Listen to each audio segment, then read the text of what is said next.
for Transformation, a channel that we sit, we talk, we discuss matters on helping each other raise our children.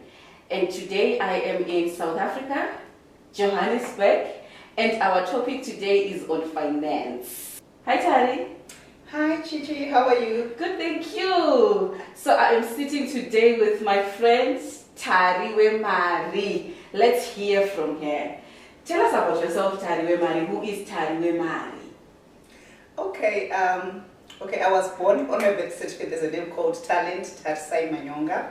But now, since I started reminding people that their money matters and they must be in charge of it, I decided to rebrand my name to Tari Wemari because it's all about money, hey? And also looking that growing up in a household where money was a taboo, we never really get to talk about taboo. We never really get to talk about money. That's why I ended up like saying, okay, let me call myself Tari Wemari because I'm that girl who reminds people that they're money matters. But who am I? This other day on the group we were talking about if we strip all the titles, being a mother, being an accountant. Who are you when you don't have all those titles? Without all those titles, without being an author, a financial literacy or educator. I believe I'm a soul born here on earth, like God sent me here on earth for a very important purpose of reminding people and just sharing my journey of resilience and that if the moment you start believing in yourself, the world can also start believing in you. So I believe I'm that soul who is just there to remind others and just be also a supportive person or to offer an ear to those who want to listen. So I'm that. Yeah, I think without all those titles, I'm in that purpose and that's my destiny. Awesome, and I think you mentioned that growing up it was a taboo to talk about money. So did you get your inspiration from there, from growing up not talking about money, so that you can also come and teach or help us about money? Where did you get your inspiration from? Is it growing up or? So I can say it's a mixture of all of that because the only thing which I remember growing up when the money topic came in the house was mainly when my father was shouting. Remember we went to boarding school together. Like he'll be shouting like your school fees are so expensive and there's no money for tax really and all that. So for me it gave me that thing like okay, money is a very serious thing and money is also, I think I had a scarcity mindset growing up. It was more like okay, I have to really work hard for me to get this money and for me to get this money, maybe I need to do something for my parents so that they see that, okay, they just have to pay school fees for me, you know. But I think also the inspiration came during COVID time. That's the time when we registered List of Finances with Tari. Was you see what happened during COVID time in South Africa. Most companies, they closed down and many people were retrenched. So looking at that many people were crying that they don't have jobs. But if you really look into it, people were not stressed about their jobs, but they were stressed like they don't know where their next meal was going to come from. But as people, we are not taught about money, and what we do is that I get paid, I pay the bills. So it's more like we work from hand to mouth and we don't really think of the future. So with that I saw that especially us as Africans, we don't know how to have a relationship with our money. And when I tell people that we need to have a relationship with our money, they look at me like, what do you mean? What relationship? What relationship with money? So I think that's where the inspiration comes from. Like, you know what, like if we had a subject at school which just teaches us about money, this would make a difference. Most people would just live like, okay, we would just look into it, okay, if maybe by next year maybe I get retrenched, what is it that I need to be doing? But most of the times we don't think about it. We'll be like, okay, I'll cross the bridge when I get there. So that's when the inspiration really came from, and I was like, okay, you know what? I think this is a subject we need to normalize in our households, just talking about money. Yeah, but I think also your entrepreneurship journey started way back. I think, because back there in high school we were also dancing. We were the school by 5. Yeah, I remember. So I think it also started there. We were, maybe we were born entrepreneurs, but we didn't know that you were also going to be teaching also us on how to handle our money when we become entrepreneurs or something. But specifically, I know you are now a writer. You write children's books. So what exactly do you want to teach us as parents when it comes to finance and money and the relationship that we have with our children and money? So for me, I think, as I mentioned, like growing up in a household where money was a taboo. I think when I wrote my first book, I don't know if you read my first book, because I wrote it like it was a letter. I was writing a letter to my daughter on her 15th birthday, just giving her the knowledge on money only. So when I wrote this book, it was I put myself in my younger self. Like if I had someone who just set me down, like say, you know what, when you finish your education, you are going to find a job. When you find a job, obviously you are going to start earning. But it's not all about earning. And you also mentioned that we started this entrepreneurship thing like way back. I remember, and like lots of businesses at this other time. I think I was photo here. Yes, when we're dating, we need to put it up. But in all of that, I know that I used to have money. Like I think that time that money was even sufficient. But in all that having that money, I always used to like debt was always running after me because I didn't know like, okay, if this money comes, what should I do with it? Most of the times what comes to me, I just have to spend it. So that's why I'm so very passionate about teaching kids about money, because with me I'm just in, like, we need to change the narrative. Instead of like, okay, we don't need to be talking about money with my children, but let's start somewhere. Read the books. Read one of my books, and because my other book, it starts from the age of 8, because I believe like from the age of 6, you can start teaching your kids the basics about money. Then start normalizing those conversations on the dinner table instead of scrolling over our phones. Let's just talk through like, you know what, guys, this year maybe our boys that we want to finish building our house. So they say, Vele, we're not going to be buying new gadgets. We're not going to be like buying clothes every month and all that. We need to save the money because we need to finish building. So those are the type of the conversations we can start putting on the table. It's not really about like we are going and telling your kids that I earn this much. Because it depends also with the age. You need to disclose all that. If your kids are still young, you can't be disclosing how much you're earning, because obviously the next thing the whole school will know about it. But if they're teenagers, they're also now reasonable. If you're really in debt, be honest with them, like, guys, you know what, we are sinking in debt. Anytime the house can be repossessed, those things are not felt. So we need to cut A, B, C, D. And one thing as parents we don't know is that our kids are very reasonable. No matter what age they are, they are very reasonable. If you're honest with them, they won't make unnecessary demands. But what I've realized is that sometimes we want to paint this label for people to see us like we are making it in life, and whilst we are not making it in life, honestly. Especially firstborns. I've seen it with my daughter. The first one, I think, when it comes to money, she's very responsible. The smaller one is the one that goes, she won't listen. If you're talking about, let's save, let's do this, but you give her the reasons why you are saving. Yes. But especially when she needs something from school. Now she's 12. I cannot say she's too young, but she's 12 now. The other one is turning 15. So they are not really far apart age-wise, but the other one is way much wiser when it comes to finances and things. Maybe that's why they call them, what is it, deputy parents. Because the first one really understands. Even when you sit with them, you talk, you discuss, she understands. But this one, well, there's also this thing called money personalities. We don't know even about it. We all have different money personalities. So from the way you're saying, I think your first thing can actually be falling maybe on a saver or an investor personality. So those people naturally, they're just good with money. But maybe your second daughter, maybe she might be a spender. Or someone who just doesn't care about money. Because even the first one, she's into business already. That one is an entrepreneur. I was laughing the other day with your teacher, and the teacher was saying, can you please give me permission to just start a business with this one? She thinks money, how do I get money? She's not making beads and all that. But the other one is just, give me moolah, give me money, I need to buy this, I want to buy this. But she doesn't want to at least do something or work. Or even in summer, I normally buy them those ice lollies. In Zim we call them frizzits, to sell. This one is serious about selling her ice lollies and what brings back the money. With the other one, the box will be finished. She just eats.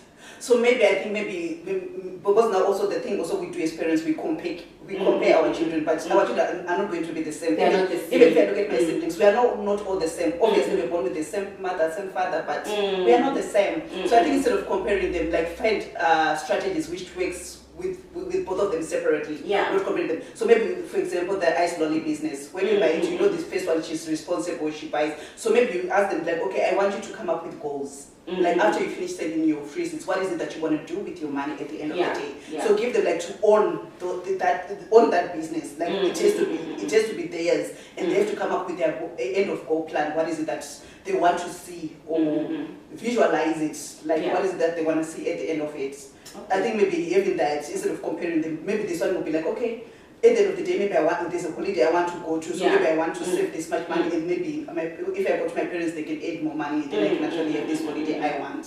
Yeah, awesome. So as a writer, specifically for children's books, how now do you simplify these money issues? Because not everybody would understand. How do you bring yourself down to their level to write things that they will understand as 8-year-olds, 7-year-olds to understand finances?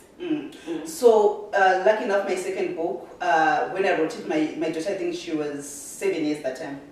So when I was writing each chapter, I would engage and just ask her like, okay, can you understand here what I'm trying to say and all that? And then my second book, I also put it like in a storytelling way. Like there are two, it's a story of two boys who just like, they were fortunate enough that they got some money. And then, so it's a more like a storytelling way that when they're reading it, you actually get captured into it. So, and we put the principles of, okay, you have to budget, you have to invest, but in a easier way, which is understandable to the age. So when I wrote it, I was also engaging my daughter in it, and just like each chapter, when I was writing each page, they would ask her, can you understand this? You can try to put it to me. Then sometimes when she explains it in her own way, then I'll take what she was saying in her own words. Oh, okay. Instead of me like saying, okay, maybe I'm an accountant, right? So I put budgeting in my own context of budgeting. And I also want to thank my sister, Ruba, she's a publisher. So when I was also writing, she was saying, okay, I think maybe this way we have put it, I think for the age, it will be age relatable and all that. So she was also helping me in that story and curating it so that it's understandable to that age. So in this second book, I also put illustrations because kids love drawings. So it's easy, like, okay, when we said, okay, they started a sweets business and we put a picture of sweets, they know, okay, these are sweets and all that. Yeah. Awesome. And maybe to us as parents, why are you doing this? Why do we need to sit with our children and maybe give them the books or maybe teach them financial literacy at that very young age? What's the importance of having our children learn about finances at a very young age? So with that one, I can say, I can go back to my own personal story, because I think all this, it came from my own personal story, because with me, I can say, like, I do have money traumas from the way how I saw money being handled, the way it was handled. So for me, I think with changing that narrative also, we are saying, okay, instead of passing my own money traumas to my kids, because it's so easy to do that without even noticing it, that I'm doing it. So with me, it was also like just changing that narrative. Okay, they say, okay, I need to have a better relationship with my money, which is something I'm starting to learn, to teach myself as an adult, because now I need to unlearn the values or the beliefs I saw my parents believing in, but now I need to unlearn them for myself so that at least I can have a better relationship with my money. But now as I'm learning this, I'm saying, okay, let's work together as parents and start also teaching our kids the better beliefs about money. Instead of like believing like, okay, money is the root of all evil, or I have to work so hard for me to get money. Is that even real? Is that even factual or not? So I think, so us as parents, if we start also understanding our own relationships with our money and understand that also we also have money traumas, which might be also leading to the way we are living life now. But also now we start, okay, because now we are aware. Our parents were not aware. I've forgiven them because they were not aware of it. But now because we are aware, we can't continue having a blind eye just because that's the way I was raised. No. So now we need to change that narrative and start teaching our kids the better way of doing it. Maybe the way I'm even teaching them, maybe 20 years later, they might be like, no, that was barbaric. It was not even the way we want to do with our money and all that. But now I'm just teaching them like, okay, you know what?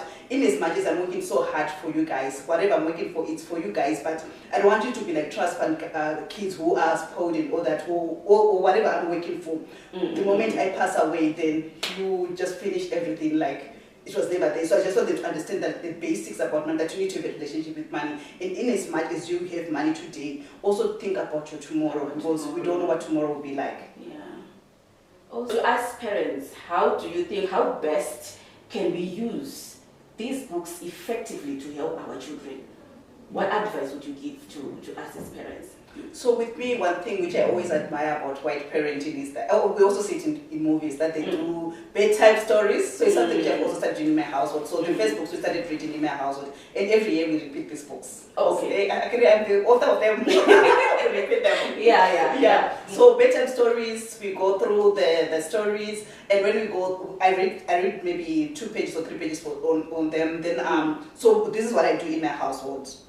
Like beginning of the year, I buy them piggy banks. Then I ask them like, okay, you need to come up with something you want to do in December, right? They want Christmas gifts and all that. So you need to come up with something. So I always tell them to write. Yeah. So now my kids even teach them to make vision boards. So they do make their own vision boards. Oh, nice. Yes. So because I just want to get in that, to make them understand that, okay, the moment when you put something down, you work for it and you can also achieve it. Yeah. Because you know what you want. Yes. So beginning of the year, I buy them piggy banks and all that. So every Friday I give them pocket money. Okay. But what I always tell them on that pocket money, what I give them, like either some weeks I give them 20 rand, some weeks I give them 50 rand. But what I always tell them, like, no matter how much I'm giving you, please come back with something to put in your piggy bank. So that they know. Even if I give them 10 rand, they know, okay, I need to bring 1 rand back and put it in my piggy bank, because they know they've got a goal they want to do in December, Christmas time, to buy something for them. So I think this is also something you can do when you're reading the books. Pick one topic. Maybe if you're talking about maybe budgeting, pick how you can start doing that budgeting with your kids.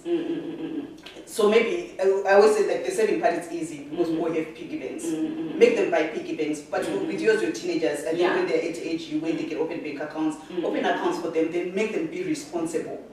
So that when you say, okay, every month maybe I'm giving you pocket money of maybe 500 rands, but from that 500 rands, I don't want you to spend everything. I want you to learn to save money, and when you're saving, have your goal of why you're saving that money. So basically, that's what you can put into practical ways, the experiences which are in this book, and something you can actually do as a family together. Say, okay, beginning of the year, these are our goals for this year. And like now, my daughter is now 10. I'm thinking from next year I can start including it in our long-term plans. So you know what, in the next 5 years, this is what we are planning to do. So this is the money we'll be needing to put aside every month and all that. And I want you guys to also help us on how we can improve this. You see, these kids are so clever. They can come with nice ideas of how we can save money and all that, or ways of how we can increase our income. So with me, I always say, like, you know what, guys, I love nice life. So instead of me saying, okay, I need to live like I don't have it, why don't we look for ways to have more money? Like, let's have more streams of income so that it can sustain the lifestyle I desire.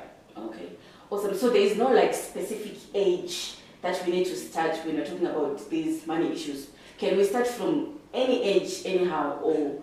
I think from the age when your child is able to count and understand, like, this money. Like with my son, I started with him when he was 5.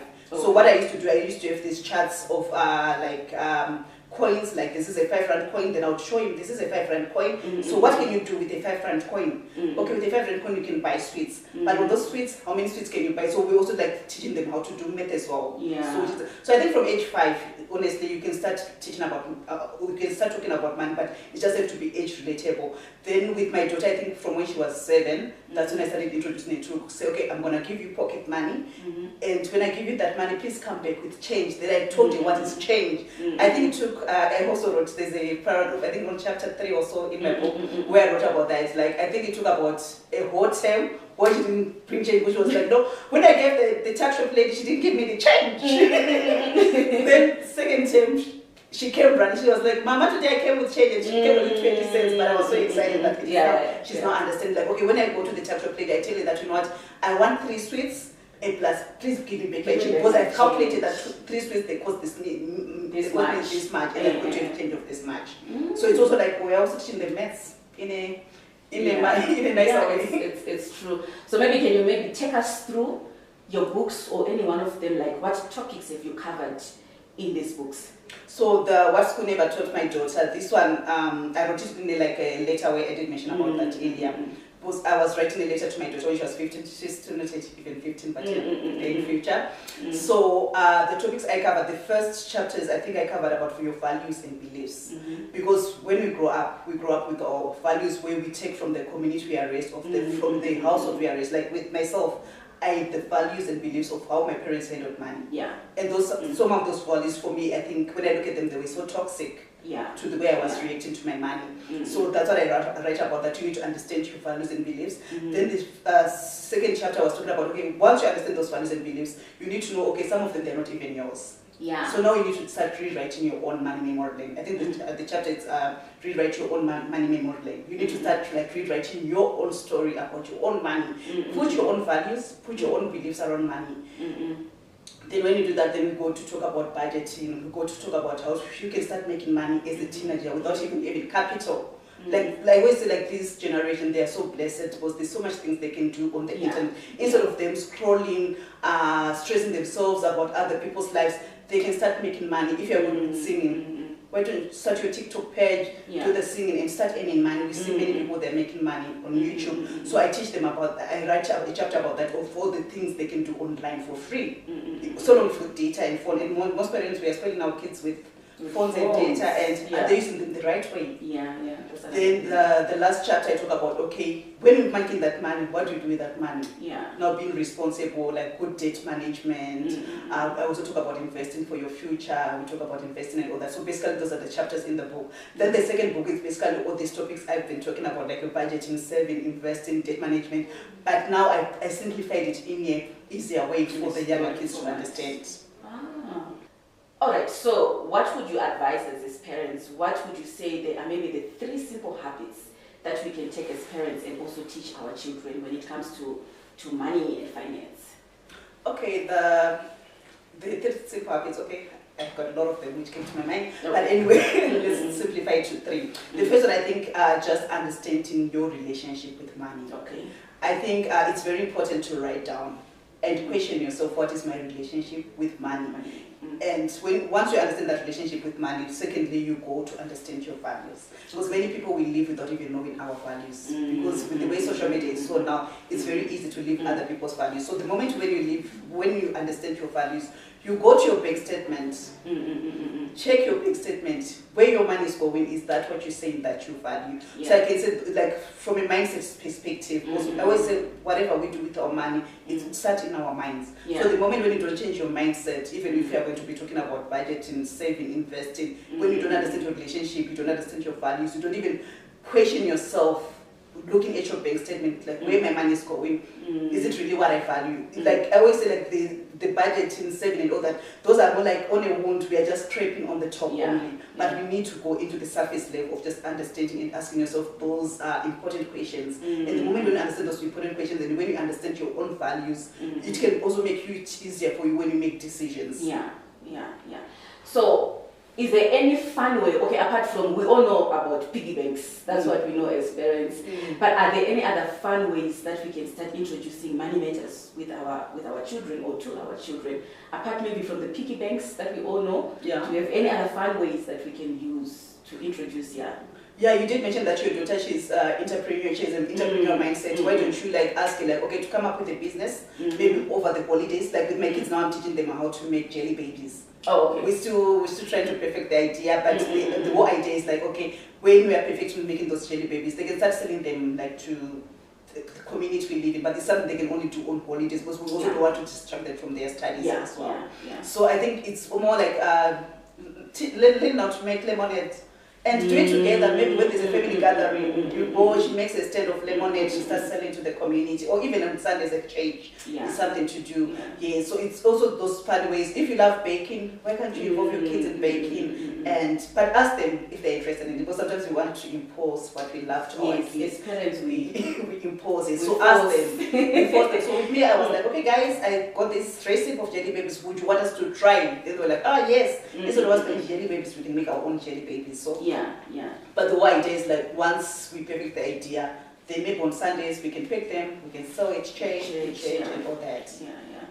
Okay, so it's also maybe teaching them responsibility at the same time. They can do this, or maybe before we can just look at their talents to say this one is talented in this, then we ask them now, can you do something that can give you money using the talent that you have? Yes. And then I think the other thing which I also forgot as well, like, you know, like usually at households, maybe I have someone who comes to wash my car, maybe weekly. I have someone who comes to lawn the mower. to cut the grass. Yeah, to cut the grass. Mm. So instead of maybe hiring someone to come outside, so with me I always tell my kids like, okay, come up with ideas of how you can make money. So sometimes they come up with ideas like, okay, doing my bed, washing the dishes, but those ones no. So that's why we also tell them, okay, in this household there are some chores you do because they're part of the house. Paid for. You cannot be paid for because they're part of the household. But maybe if you are asking to do something like, okay, maybe to wash the car. So sometimes they say, okay, can you wash the car, which they are not really perfect, but we do pay them. Or sometimes maybe when I have my own personal gigs, then I ask them to pick stuff for me and all that. That when I end up like paying them because it was going to take me like long hours to do. So sometimes ask them, okay, can you come up with ideas of or things we already do in this house? But do you think maybe if instead of hiring that person, you guys can do it and you can earn money from that? Okay, awesome. Before we come to the end of the show, what would you say or what advice would you give to your younger self in terms of money and finances? What would you say, or how would you look at the younger Tari and say, Tari, you should have known this when you were young? Hey, for me, I think it would be like, don't try to be competing with others. Because people, they don't care. Yes. They don't care about you. Yes. It's about me only. So if I look at my like teenage years, early 20s, late 20s already, it was more like I was like, if I say Chichi, it's got Brazilian, I would also want to go and buy that Brazilian and all that. So it was more like I was just living my life for others. Because I was like, okay, maybe this is how we need to be living life. But looking back, which is something I always tell my kids, that you don't have just because others have. Yeah. So I think that's the thing I would always want to remind my younger self, that okay, if someone had told me that, maybe I wouldn't have wasted money where it was not supposed to be going to. Yeah, it's true. Thank you so much, Tari. It was nice. It was good having you today on the podcast. Thank you very much for coming in and teaching us about money. And thank you so much for everybody that joined us online. And in Namibia, if you need the books, we do have them. I will put the phone number down below. Then you can come and get your books. The first one is Making Money, Making Sense with your sense. And the other one is What School Never Taught My Daughter. It's not only for girls, but as boys as well. Your kids, your boys, they can also read and can benefit from it. So thank you very much, and thank you so much for joining us today. Until next time.